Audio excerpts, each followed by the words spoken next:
सुष्मिता अपनी जेठानी शांति के साथ रहती थी।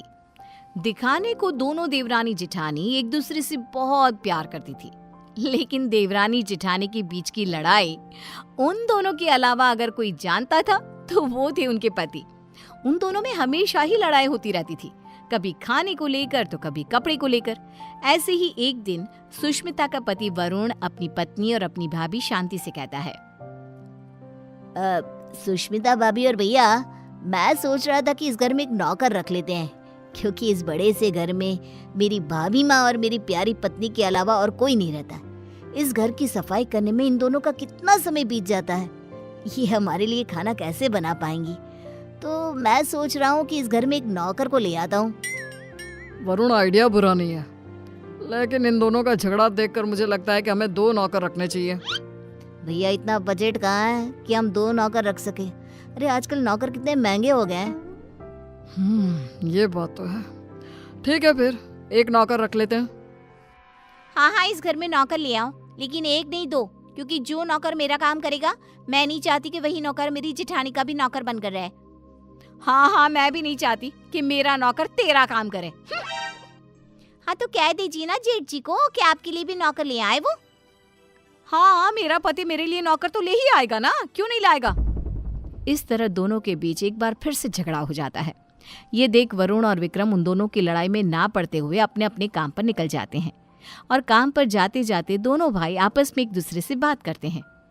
भैया, अगर यही हाल रहा तो हम लोगों को कभी भी खाना समय पर नहीं मिलने वाला। हाँ, तुम सही कह रहे हो वरुण, इसलिए आज शाम को ही हमें एक नौकर का बंदोबस्त करना होगा। इस तरह विक्रम और वरुण अपने काम पर चले जाते हैं, तो वहीं दूसरी तरफ सुष्मिता और शांति की बहस होती रहती है। वो दोनों अपनी बहस में इतनी मगन हो जाती हैं कि उन दोनों को पता ही नहीं चलता कि कब समय बीत चुका है। ऐसे ही शाम हो जाती है, और शाम के वक्त जब डोरबेल बजती है, सुष्मिता दरवाज़ा खोलती है। उसके सामने वरुण और विक्रम के साथ एक नौकर दिखता है।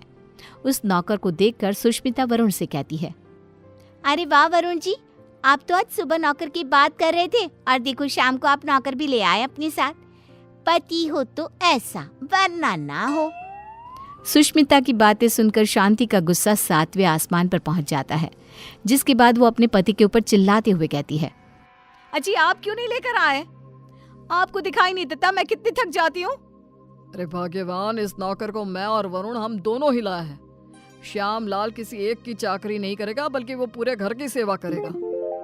हाँ भैया, बिल्कुल ठीक कह रहे हैं। श्यामलाल, किचन ऊपर है, जाकर खाना बना दो। ठीक है साहब।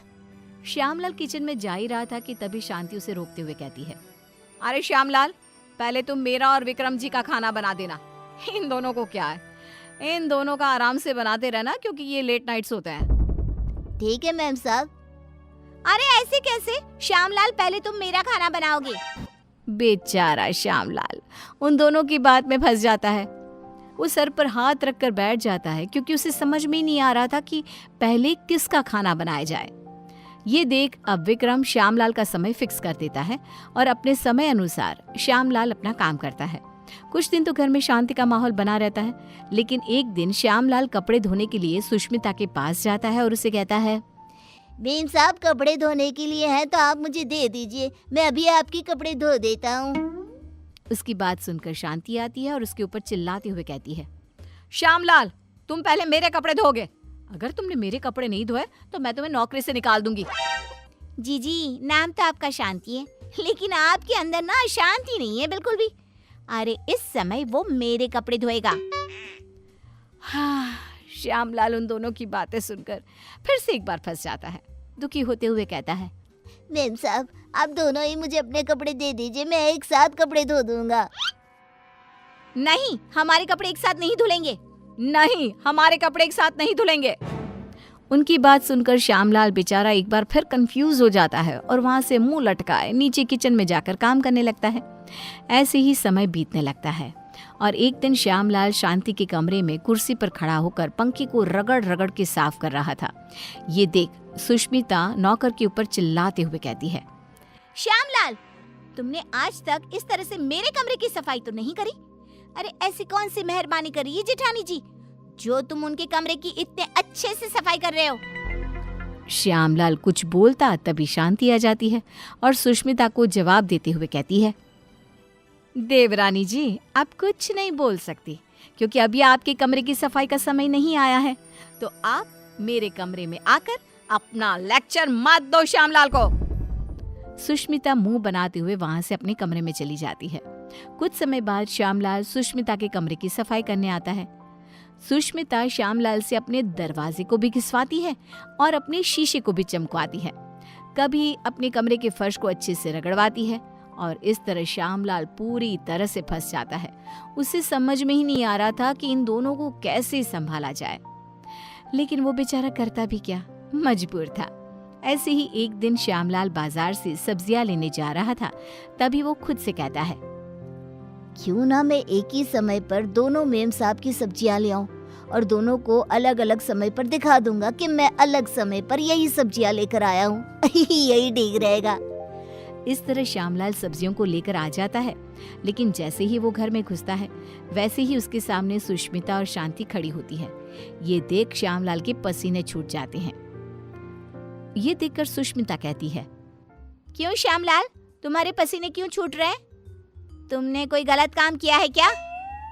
श्यामलाल, मैंने कितनी बार मना किया था कि इसके काम के साथ मेरा काम नहीं करना, लेकिन तुमने फिर से वही किया ना जो तुम्हें नहीं करना था।